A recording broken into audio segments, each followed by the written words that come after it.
आप सभी को मेरा नमस्कार है। आप सभी का हमारे चैनल लाइफ सक्सेस में बहुत बहुत स्वागत है। आज हम इस क्लास में काल और काल के महत्वपूर्ण प्रकारों की विस्तृत व्याख्या करेंगे। अगर आपको हमारी ये क्लास अच्छी लगे तो इसे लाइक शेयर सब्सक्राइब करें और हमें कमेंट करके बताएं कि यह क्लास कैसी रही। और इस क्लास में एक ही क्लास से आपके 2 नंबर पक्के हैं, इसलिए क्लास के अंत तक बने रहें। अगर आप बीच में छोड़कर जाते हैं तो आप अपने 2 अंक गंवा देंगे। तो देर न करते हुए शुरू करते हैं कि काल के प्रकार। तो हम काल के प्रकार जानने से पहले यह देख लेते हैं कि काल किसे कहते हैं।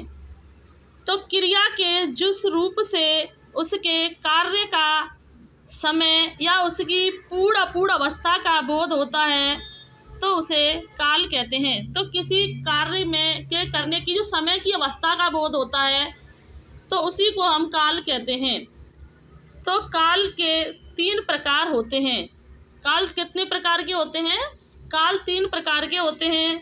नंबर 1 भूतकाल, नंबर 2 वर्तमान काल, नंबर 3 भविष्य काल। भूतकाल में हम अतीत की बात करते हैं। वर्तमान काल जो समय चल रहा है वो वर्तमान काल है। और भविष्य काल जो हमारा आने वाला कल जो है वो हमारा भविष्य काल कहलाता है। आगे देखते हैं कि भूतकाल के 6 भेद होते हैं। कितने होते हैं? भूतकाल के 6 भेद होते हैं। अब ये 6 वेद कौन कौन से होते हैं इनकी हम व्याख्या सहित आपको समझाएंगे। नंबर 1 सामान्य भूत, नंबर 2 आसन्न भूत, नंबर 3 अपूर्ण भूत, नंबर 4 पूर्ण भूत, नंबर 5 संदिग्ध भूत, नंबर 6 हेतु भूत। तो देखते हैं कि सामान्य भूतकाल कौन सा कहलाता है कि क्रिया के जिस रूप से बीते हुए समय का निश्चित ज्ञान ना हो। क्रिया के जिस रूप से बीते हुए समय का निश्चित ज्ञान ना हो उसे सामान्य भूत कहते हैं। किसे? जिसका हमें कुछ निश्चित ज्ञान नहीं है वह उसे हम क्या कहते हैं? सामान्य भूत कहते हैं। जैसे श्यामा गया सीता आई, लेकिन यहाँ यह नहीं बताया गया है कि श्यामा कब आया सीता कब गई, लेकिन वो जा चुकी है और वो आ चुका है, तो यह सामान्य भूत के अंतर्गत माना जाता है।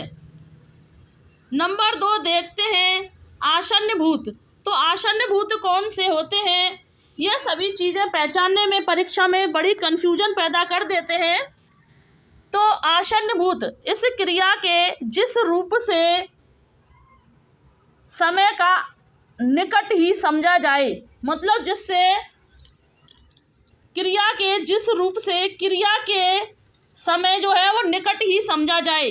कोई काम है वो निकट समय में ही समाप्त हुआ है, अभी अभी समाप्त हुआ है, तो वह आसन्न भूत कहलाता है। आसन्न माने अभी अभी, निकट समय में ही वो कार्य समाप्त हुआ है, तो वहाँ आसन्न भूत कहलाता है।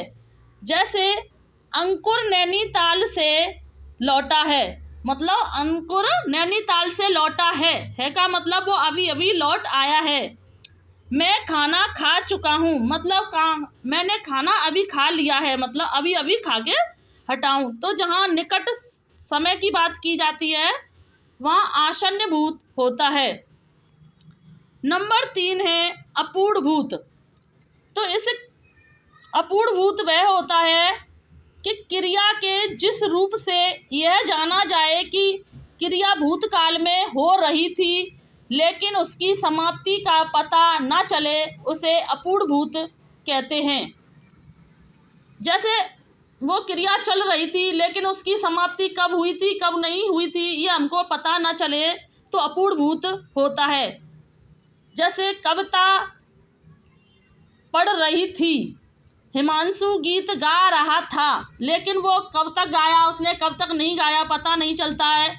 अपूर्ण भूत में रहा है, रही है, रही थे आदि शब्दों का प्रयोग किया जाता है। नंबर 4 होता है पूर्णभूत। तो क्रिया के जिस रूप से कार्य की समाप्ति की पूर्णता का बोध होता है, जहाँ कार्य की समाप्ति की पूर्णता का बोध होता है वहाँ पूर्णभूत होता है। जैसे मैं खाना खा चुका हूँ, तो वह मतलब यहाँ काम समाप्त हो चुका है कि मैं खाना खा चुका हूँ। तो यहाँ पर हमें यह बोध हो रहा है कि यहाँ काम जो है वो पूरा हो चुका है, तो यहाँ पर पूर्णभूत माना जाएगा। नंबर 5 देखते हैं संदिग्धभूत। कौन सा है? नंबर 5 देखते हैं संदिग्धभूत। क्रिया के जिस रूप से बीते हुए समय में कार्य के पूर्ण होने या न होने में संदेह होता है, तो उसे संदिग्ध भूतकाल कहते हैं। जैसे श्यामा ने गाना गाया होगा, श्यामा ने गाना गाया होगा। तो यह हमें यह नहीं पता कि श्यामा ने गाना गाया होगा कि नहीं होगा, यह हम इसमें क्या है संदेह व्यक्त कर रहे हैं कि श्यामा ने गाना गाया होगा, तो यह संदिग्ध भूतकाल माना जाता है। नंबर 6 है हेतु हेत मद भूतकाल। तो हेतु हेत मद भूतकाल वहाँ होता है कि क्रिया के जिस रूप से यह पता चले कि क्रिया भूतकाल में होने वाली थी पर किसी कारणवश न हो सकी, उसे हेतु हेत मदभूत कहते हैं। कौन सा? कि कोई कार्य था वो होने वाला था और वह किसी कारणवश नहीं हुआ, तो वहाँ हेतु हेत भूतकाल होता है। जैसे यदि वह पढ़ता तो परीक्षा में उत्तीर्ण हो जाता, यदि वह पढ़ता तो परीक्षा में उत्तीर्ण हो जाता। तो यहाँ किसी कारण से अगर वह उसने पढ़ाई नहीं की तो क्या वह परीक्षा में उत्तीर्ण नहीं हुआ है? किस कारण से? क्योंकि उसने पढ़ाई नहीं की थी। इसी तरह क्रिया के जिस रूप से ये पता चले कि भूतकाल में होने वाली थी लेकिन वो किसी कारणवश नहीं हुई, तो वहाँ हेतु हेतु मदभूत कहते हैं। अगला देखते हैं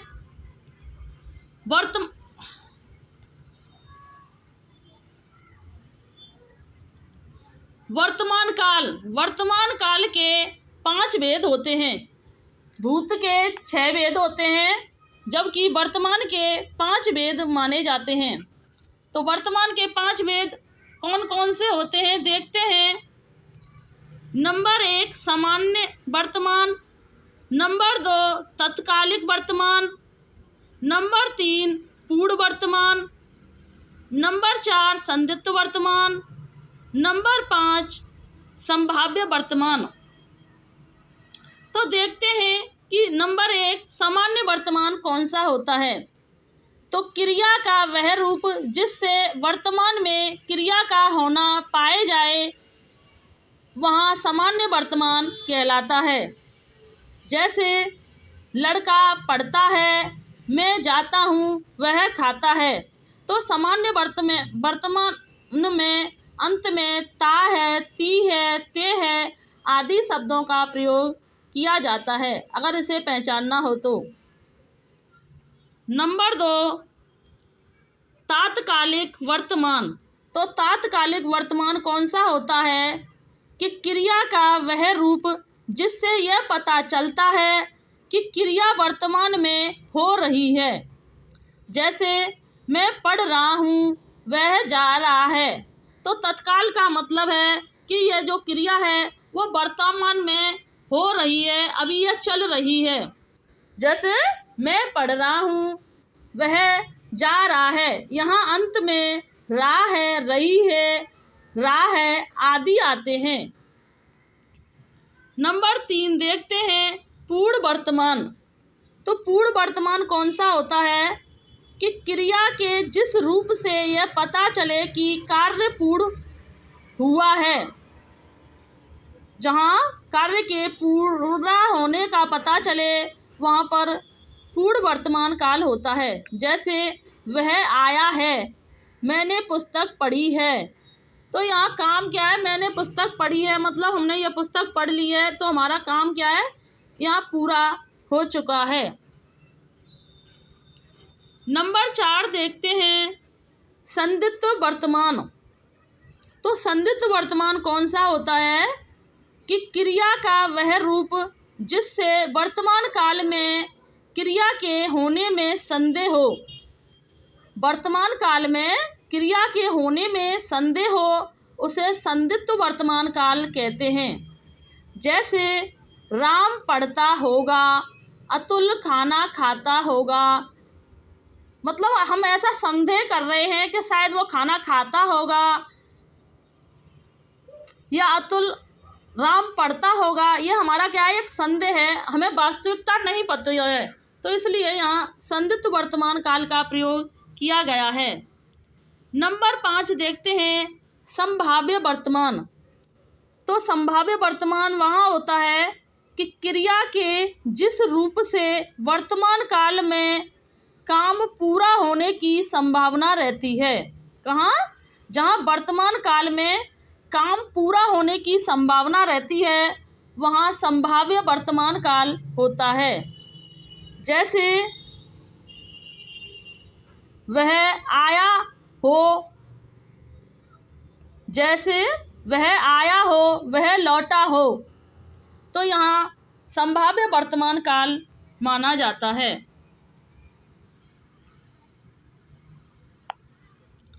आगे देखते हैं कि भविष्य काल के 3 वेद होते हैं। कितने? भविष्य काल के 3 वेद होते हैं। यह 3 वेद कौन कौन से होते हैं? सामान्य भविष्य, संभाव्य भविष्य, हेतु हेत मद भविष्य। तो देखते हैं कि सामान्य भविष्य कौन सा होता है कि क्रिया के जिस रूप से भविष्य में होने वाले कार्य के संबंध में जानकारी हो। यह व्यक्त होता है कि क्रिया सामान्यतः भविष्य में होगी, जिससे क्रिया के भविष्य में होने के बारे में जब पता चलता है हमें, तो वहाँ सामान्य भविष्य काल माना जाता है। जैसे लता गीत गाएगी, तो अभी लता ने गीत गाया नहीं है, वो भविष्य में क्या, भविष्य में गीत गाएगी। नंबर 2 देखते हैं, संभाव्य भविष्य काल। तो क्रिया के जिस रूप से कार्य होने की संभावना का बोध हो, उसे संभाव्य भविष्य कहते हैं। जैसे संभव है कि वह कल आएगा, आया नहीं है, संभावना है उसके कल आने की, तो यहाँ संभाव्य भविष्य काल होगा। नंबर 3 है हेतु हेत मद भविष्य काल। तो यह क्रिया का वह रूप है जिससे भविष्य में एक समय में एक ही क्रिया होना दूसरी क्रिया पर निर्भर हो, उसे हेतु हेत मद भविष्य कहते हैं। जैसे लता गाए तो मैं बजाऊं, आप लिखें तो मैं बोलूँगा। तो मतलब इसमें क्या है, हेतु हेत में एक क्रिया दूसरी क्रिया पर आश्रित होती है, तो यहाँ पर हेतु हेत मद भविष्य काल माना जाता है। एक बार और इन्हें रिवाइज करा देते हैं कि भूतकाल के जो 6 वेद माने जाते हैं, सामान्य भूत, आसन्न भूत, अपूर्ण भूत, पूर्ण भूत, संदिग्ध भूत और हेतु हेत भूत। कितने? भूतकाल के जो है वो 6 वेद माने जाते हैं और वर्तमान काल के 5 वेद माने जाते हैं। नंबर 1 सामान्य वर्तमान, नंबर 2 तत्कालिक वर्तमान, नंबर 3 पूर्ण वर्तमान, नंबर 4 संदिग्ध वर्तमान, नंबर 5 संभाव्य वर्तमान। और इसमें से 1-2 प्रश्न बनते ही बनते हैं और यह पूछा जाता है कि संदिग्ध वर्तमान कौन सा है या भविष्य कौन सा है, या वर्तमान के कितने वेद हैं, भविष्य के कितने वेद हैं। घुमा फिराकर मतलब 2 नंबर इससे पक्के ही हैं। अगला प्रश्न देखते हैं कि भविष्य काल के कितने वेद हैं। भविष्य काल के 3 वेद हैं, सामान्य भविष्य, संभाव्य भविष्य हेतु मद भविष्य है। तो आज की क्लास को हम यहीं समाप्त करते हैं, और आपको हमारी यह क्लास अच्छी लगी हो तो इसे लाइक शेयर सब्सक्राइब करें और हमें कमेंट करके बताएं कि यह क्लास कैसी रही, अच्छी रही या बेकार रही, लेकिन कमेंट ज़रूर किया करें। Thanks watching this video. जय हिंद, जय भारत।